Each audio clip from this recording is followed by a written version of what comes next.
Hello, everyone. Welcome back to another episode of Daily English Loop. I am your host, Alex. I am so happy to be sitting here behind the microphone again today. And I'm Lisa. Hello, everyone. It is such a beautiful day to learn some English, isn't it? I am feeling super energetic today. I can tell, Lisa, you are practically bouncing in your chair. Let me guess, you had your morning tea already? You know me too well, Alex. I had a delicious matcha latte this morning, so I am ready to go. What about you? Did you get your coffee fix? Oh, absolutely. I cannot function without my morning brew. I had a large black coffee, no sugar, just the way I like it. It really wakes up the brain. That is the fuel we need, because today we have a really fantastic topic for our listeners. It is something very practical. Yes, today we are talking about daily English conversation practice. We're going to look at real-life situations that you will face every single day if you are living in or visiting an English-speaking country. I love this topic. Sometimes textbooks teach us very formal language, but in real life, we speak a bit differently. We want to show you the natural way to speak. Exactly. We're going to do some role-playing, we'll break down the phrases, and we'll make sure you feel confident. But Lisa, before we dive in, we have a tiny favor to ask our amazing community. Yes, we do. If you are enjoying Daily English Loop and you find these episodes helpful, please take just 1 second to hit that subscribe button. It really helps us grow. And give us a big thumbs up, a like, on this episode, and share it. If you have a friend who is struggling with English conversation, send this to them. Learning together is always more fun. Thank you so much, guys. You are the best. Okay, Alex, where should we start our daily adventure?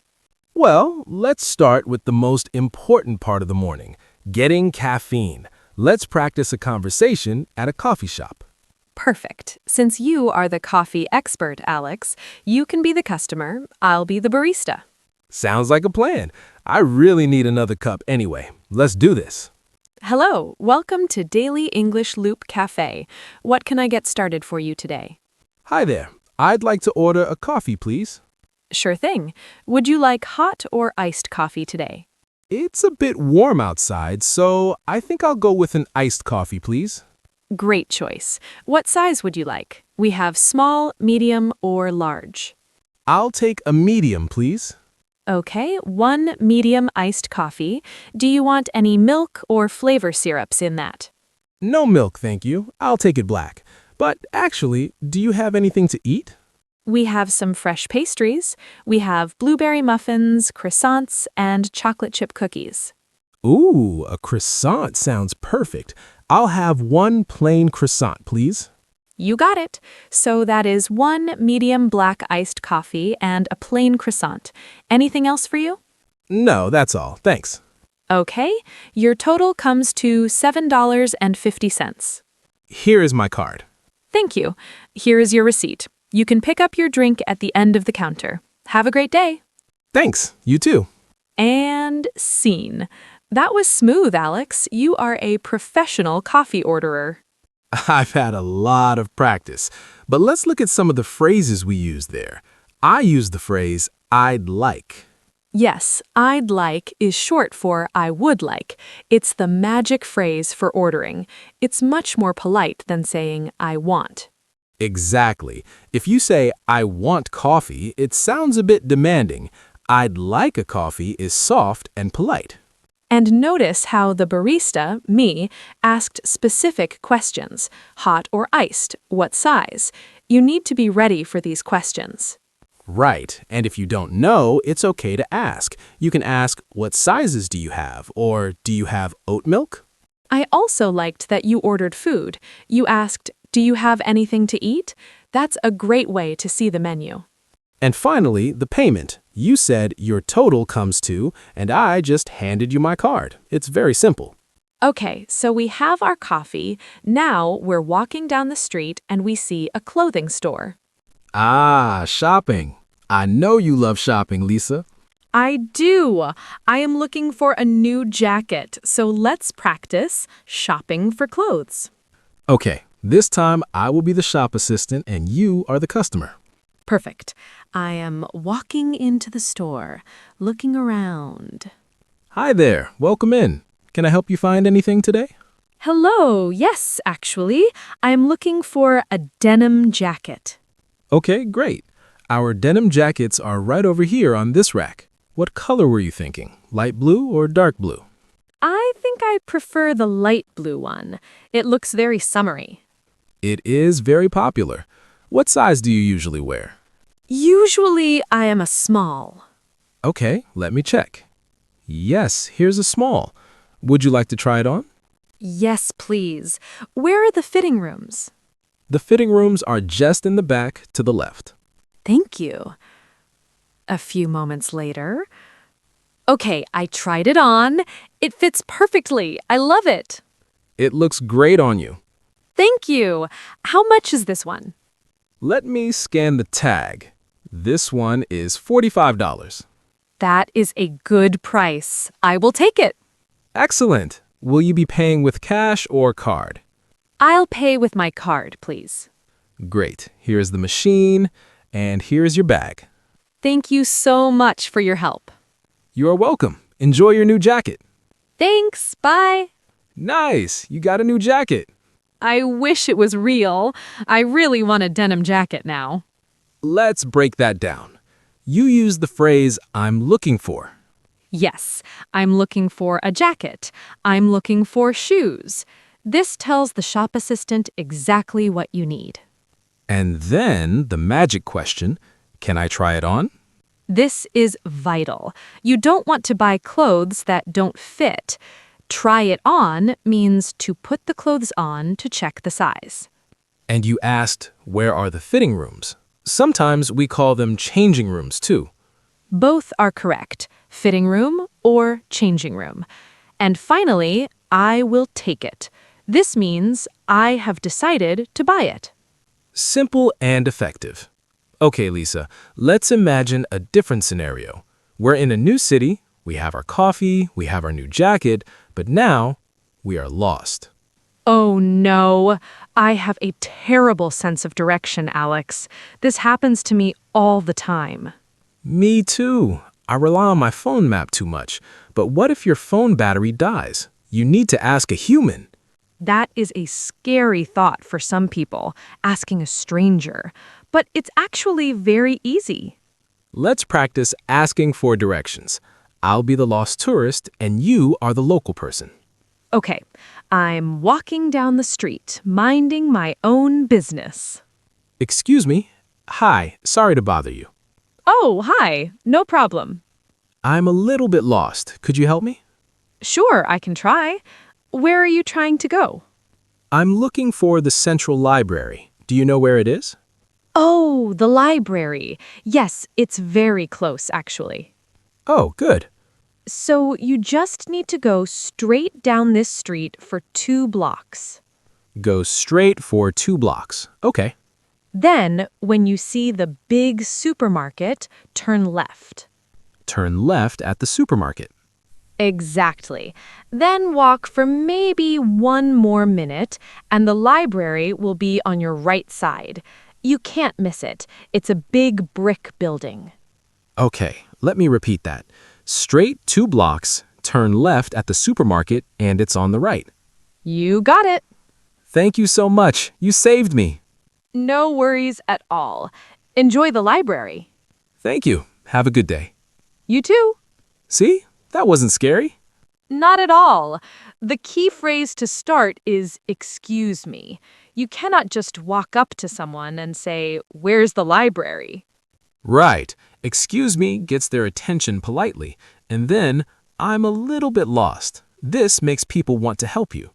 And asking, "Could you help me?" is very polite. Then you have to listen to the direction words. Go straight, turn left, turn right. On your right or on your left. And I use the phrase, "you can't miss it." This means the building is very big or obvious, so it is easy to find. Exactly. Okay, Alex, we found the library. Now, imagine we're at a party later that night. There are lots of people we don't know. Meeting new people. This is the ultimate test of conversation skills. It can be awkward, right? Standing there with your drink, but we can make it fun. Let's practice introducing ourselves. Okay, we are at a friend's party. I see you standing there. I will come over. Okay. Hi there. I don't think we've met. I'm Alex. Hi, Alex. I'm Lisa. Nice to meet you. Nice to meet you too, Lisa. How do you know the host? Oh, we went to university together. What about you? I'm his neighbor. We play basketball sometimes. Are you enjoying the party? Yes, it's really nice. The food is delicious. I agree. So, Lisa, are you from around here? No, actually. I live in the next town over, about 30 minutes away. I took the train in. Do you live in the city? Yes, I live just a few blocks away. So, what do you do for work, Lisa? I work as a graphic designer. I mostly work from home. What about you? That sounds cool. I am a journalist. I write for a tech magazine. Wow, a journalist. That must be interesting. It is busy, but I like it. And what do you do for fun when you aren't designing? Well, I love drinking tea, obviously, and I really enjoy painting. I do watercolor painting on weekends. That is amazing. You are very artistic. I try. What about your hobbies? I'm a big sports fan. I play basketball and I like to go hiking when the weather's nice. Oh, hiking is great. We should swap stories sometime. Definitely. And cut. That was a really nice conversation, Alex. It felt natural. We went from hello to hobbies very quickly. The key is asking questions. How do you know the host is a perfect icebreaker for a party? And where are you from, or do you live around here, help you find common ground? And of course, the job question. What do you do? Be careful not to just say your job title and stop. Add a little detail. You said, I'm a graphic designer. I work from home. That gives me something to ask about. True. And asking about hobbies is my favorite part. What do you do for fun? Sounds very friendly. It is much better than, what are your hobbies? Which sounds a bit like a textbook. What do you do for fun is more casual. Now, Alex, imagine we met at the party, we became friends, and now you want to hang out again. We need to make a plan. This is very important. You need to know how to invite someone somewhere. Let's practice a phone call. Ring, ring. Hello? Hi, Alex. It's Lisa. Oh, hey, Lisa. How's it going? I'm good, thanks. I was just calling to see, are you free this Saturday? Saturday? Let me think. Actually, I am busy on Saturday afternoon. I have to help my brother move house. Why? What's up? Oh, that's nice of you to help him. I was thinking of checking out that new art museum downtown. I know you said you like hiking, but maybe you like art too? I do. That sounds like fun. I can't do Saturday, but are you free on Sunday? Sunday works for me. The museum is open on Sundays. Perfect. What time should we meet? How about we meet for lunch first? Maybe 12 p.m.? Noon sounds great. Do you want to meet at the cafe next to the museum? That's a good plan. See you there on Sunday at noon. Awesome. I'm looking forward to it. Bye, Lisa. Bye, Alex. Okay, we made a plan. But we had a little obstacle first. Yes, you were busy. This happens a lot. You said, I am busy on Saturday, but you didn't just say no. Right. If I just say no, I'm busy, it sounds rude, like I don't want to see you. Instead, you offered an alternative. You said, I can't do Saturday, but are you free on Sunday? This shows I still want to hang out. We call this a rain check sometimes, right? Yes, taking a rain check means rescheduling for another time. And we used phrases like, what time should we meet, and see you there. Very practical. Now, Alex, there is one topic we haven't touched yet, the most British topic of all, but Americans do it too. The weather. The weather. It is the ultimate small talk filler. If the conversation stops, talk about the weather. Let's do 2 quick versions, good weather and bad weather. Okay, version 1, good weather. We're standing at a bus stop. Wow, it is such a beautiful day today, isn't it? It really is. The sun feels so nice. There isn't a cloud in the sky. I know, it's perfect temperature. Not too hot, not too cold. I hope it stays like this all week. Me too. Boom. Easy. Now, version 2. Bad weather. Ugh, can you believe this rain? It is terrible. It has been raining for 3 days straight. I know, and it is so chilly today. I should have brought a warmer coat. Me too. I can't wait for summer to come back. Tell me about it. Tell me about it. I love that phrase. It means I agree completely. Weather talk is simple, but it connects people. We are sharing the same experience. Exactly. Whether it's sunny or rainy, we are in it together.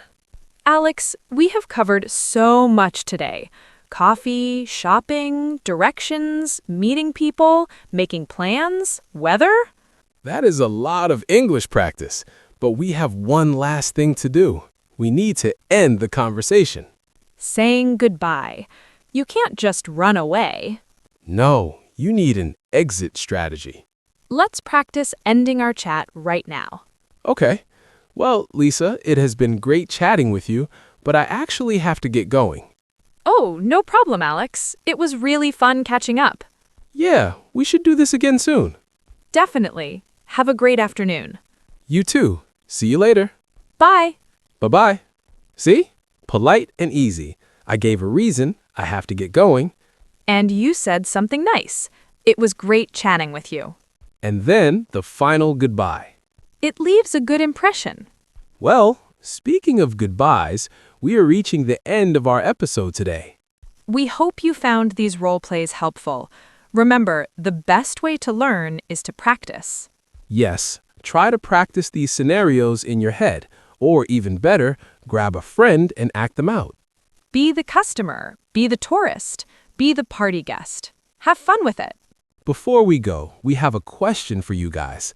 We want to know, where do you practice your English the most?